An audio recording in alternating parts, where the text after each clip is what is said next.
वो एक लफंगा, वो एक ऐसा मतलब फूहड़। हम कह रहे हैं उनके रोजगार, उनके बच्चों के रोजगार खत्म करके महंगाई को बढ़ाकर तुम ये भीख महिलाओं को जो देने की योजना की बात कर रहे हो, ये भीख महिलाओं को नहीं चाहिए। वो मनुस्मृति लाकर ही ये इस देश को शायद क्रांति के लिए तैयार करेगी। महिलाओं का स्थान इनके पैरों के नीचे होगा, क्योंकि ये तो कहते हैं महिला या तो पैरों की जूती है या उसको दिखावे के लिए देवी के रूप में चित्र बनाकर पूजा जाता है। कुल मिलाकर ये अमानवीय है, उनका कृत्य है, उनके लिए मौत का कारण बनेगा।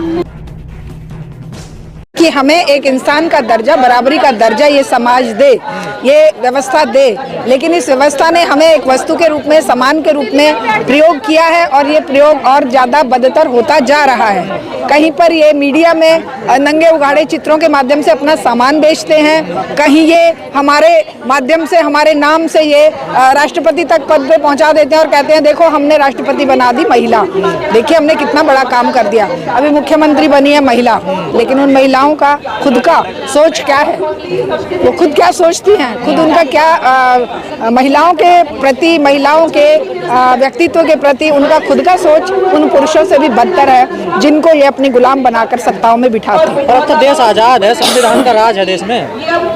संविधान इन्होंने पैक करके केवल माथा टेकने के लिए रखा हुआ है। संविधान के माध्यम से ही ये सत्ता में जाकर तानाशाह बने हैं। संविधान के नाम से ही हिटलर भी तानाशाह बना था और ये भी संविधान के नाम पर ही सारे कुकर्म कर रहे हैं। हम कहते हैं संविधान की धाराओं को अगर तुमने अपने जीवन में या अपने सत्ता के कार्यकलाप में उतारा होता तो शायद ये देश जो है ये विश्व में एक शक्ति के रूप में सचमुच गुरु बनता। लेकिन तुमने संविधान को पैरों तले रौंद कर केवल उसका उपयोग उतना किया है कि चुनाव की जो व्यवस्था संविधान में दी है उस चुनाव के नाम पर तुम सारे वोट खरीदने का, चुनाव आयोग को खरीदने का, सुप्रीम कोर्ट को खरीदने का और जितनी भी संवैधानिक संस्था है सबको खरीदने का काम कर रहे हो। तो इसके विरोध में केवल महिलाएं आवाज उठाएंगी, क्योंकि संविधान जो महिलाओं को हक देता है या संविधान जो पूरे समाज में समानता की बात करता है उसी पर सबसे पहले कुठाराघात ये व्यवस्था कर रही है। भारत सरकार तो तमाम योजनाएं चला रही है महिलाओं को सशक्तिकरण के लिए, आप कह रही हैं कुछ नहीं कर रही है सरकार। एक भी योजना ऐसी बता दीजिए जिससे किसी महिला का कल्याण हुआ हो। ये अगर फ्री सिलेंडर की बात करते हैं या सिलेंडर की सब्सिडी की बात करते हैं, कितना बड़ा धोखा है। वो सिलेंडर जो इन्होंने फ्री दिए उनके ऊपर अब धूल जमी पड़ी है या उनको लेकर लोगों ने और उसके ऊपर बैठने का सामान रखकर बैठ रहे हैं लोग। वो खाली सिलेंडर भरवाने की हिम्मत नहीं बची है, क्योंकि एक तरफ फ्री सिलेंडर दिया और दूसरी तरफ 300 का सिलेंडर बना दिया, 1000-1100 का।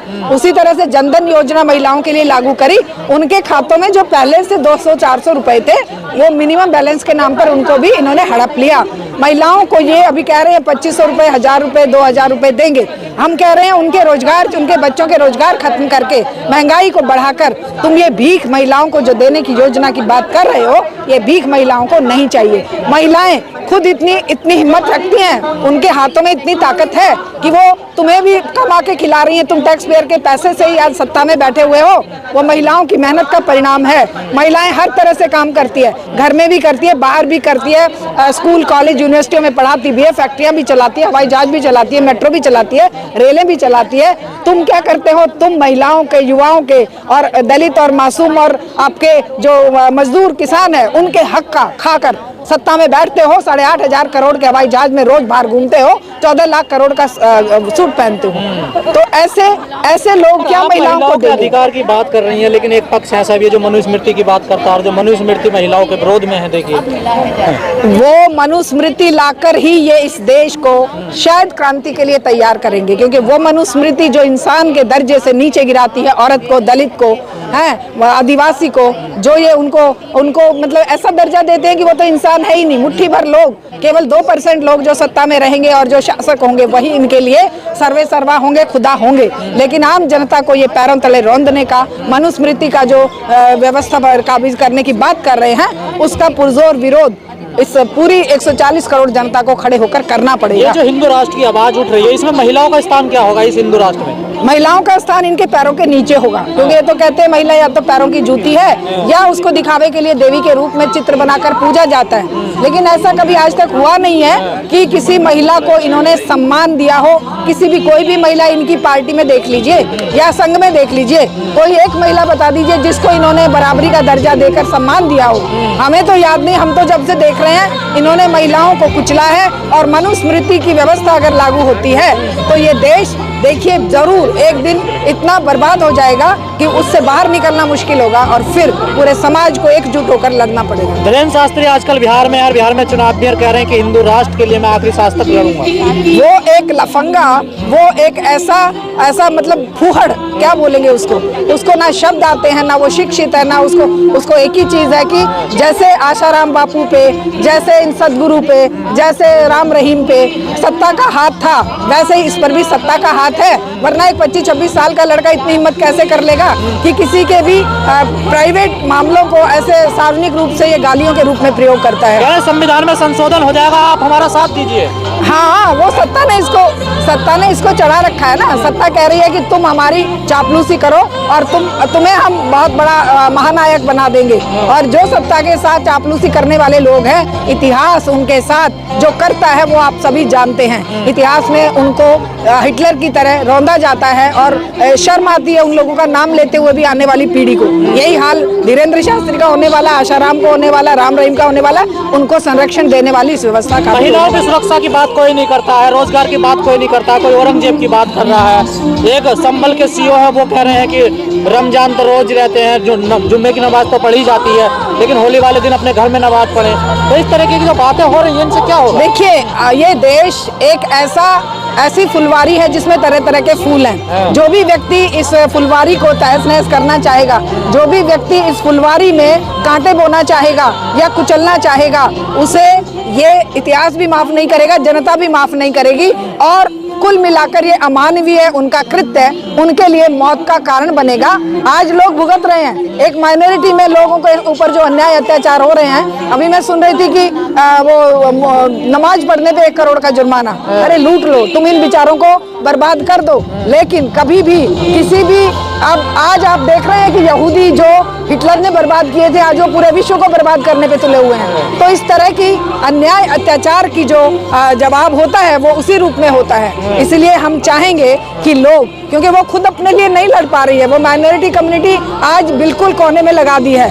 आज हम सबको सभी तरह से खड़े होकर लड़ना पड़ेगा, उनके साथ खड़े होना पड़ेगा, वरना इतिहास हमारे ऊपर भी लानत भेजेगा। क्योंकि अगर कोई हमारे सामने अन्याय अत्याचार हो रहा है और हम चुपचाप देख रहे हैं, तो हम भी उतने ही बड़े गुनहगार हैं जितना बड़ा देश में मंदिर, मस्जिद, नमाज, लाउड स्पीकर यही रहेगा। अब देश में यही मुद्दे बचे हैं। देखिए, ये तो उन शातिर बदमाशों के लिए बचे हैं जो सत्ता में बने रहने के लिए तरह तरह के इस तरह के वो मुद्दे उठाते हैं। लेकिन खोखला है ये सब। ये तो आप लोग भी समझ रहे हैं, सारा युवा वर्ग समझ रहा है, पूरा समाज समझ रहा है कि इनका ये जो खोखलापन है, ये इनके खुद के अंदर कुछ नहीं बचा है। ना ये रोजगार दे सकती है व्यवस्था, ना ये पढ़ाई दे सकती है। ये एक काम कर सकते हैं, लोगों को थोड़े बहुत दिनों तक भ्रमित रख सकते हैं, क्योंकि ये व्यवस्था के पुर्जे हैं। ये पूरे मुंह पर मुखौटा है इस पूरी पूंजीवादी व्यवस्था के। और पूंजीवादी व्यवस्था अपने अंतिम दौर में है।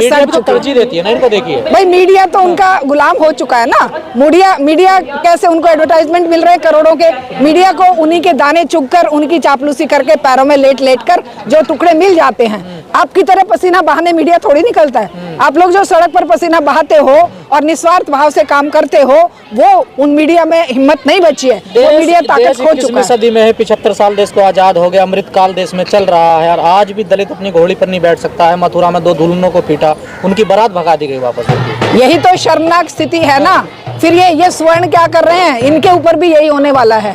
अगर ये दलितों की बेटियों के साथ ऐसा हुआ और स्वर्ण कोई भी, चाहे वो कोई भी किसी भी कास्ट का था, अगर वो वहां पर चुपचाप खड़ा है, कल अगला बार इन्हीं पर होगा। क्योंकि ये एक ऐसी व्यवस्था है जहां पर अन्याय अत्याचार के खिलाफ आप नहीं बोलेंगे तो वो अगला शिकार आप ही होते हैं। ऐसे विश्वगुरु बनेगा भारत? ऐसे विश्वगुरु बन ही नहीं सकता। वो तो आप देख रहे हैं कि भुखमरी के इंडेक्स में देश कहाँ जा रहा है, भ्रष्टाचार में सबसे ऊपर जा रहा है और कर्जे में भारत बांग्लादेश और इन छोटे छोटे देशों से भी नीचे चला गया है। पर कैपिटा इनकम में नेपाल और बांग्लादेश और श्रीलंका जैसे देश भी हमसे आगे हैं। तो ये कहाँ विश्वगुरु बनेगा? ये तो गुलामी की तरफ लगातार बढ़ रहा है। और एक ऐसा दौर आएगा जब जनता को खुद खड़े होकर इनसे अपने जवाब मांगने पड़ेंगे, क्योंकि अब केवल क्रांति ही इस देश के लोगों को बचा सकती है। बाकी कोई और चीज, चाहे वो चुनावी राजनीति है, चाहे इन लोगों के ऊपर भरोसा है, वो सब बेमानी है और उससे कोई फायदा समाज का नहीं होने वाला। और हम इसी के लिए आज यहाँ पर भी महिला आंदोलन के लिए भी आए हैं और हम पूरे देश के लोगों को आह्वान करते हैं कि खड़े हो जाइए। दलितों पर अत्याचार हो, चाहे माइनॉरिटी पे हो, महिलाओं पर हो, चाहे वो आसिफा हो, चाहे वो हाथरस की बेटी हो जिसके दरिंदों को आज कल बरी कर दिया, मतलब आंखों में आंसू आ जाते हैं ये सब सुनकर। चाहे वो आदिवासी मणिपुर के हों जिन महिलाओं को नंगा घुमाया जाता है। तो ऐसे ऐसे कांड जो रोज हो रहे हैं, उन सब के लिए अगर समाज इकट्ठा नहीं होगा तो वो समाज उन दरिंदों से भी ज्यादा गुनहगार है। ये हम बिल्कुल खुले रूप में चुनौती देते हैं। अगर समाज एकजुट नहीं होता तो यह अन्याय अत्याचार उनके घर तक भी पहुंचेगा।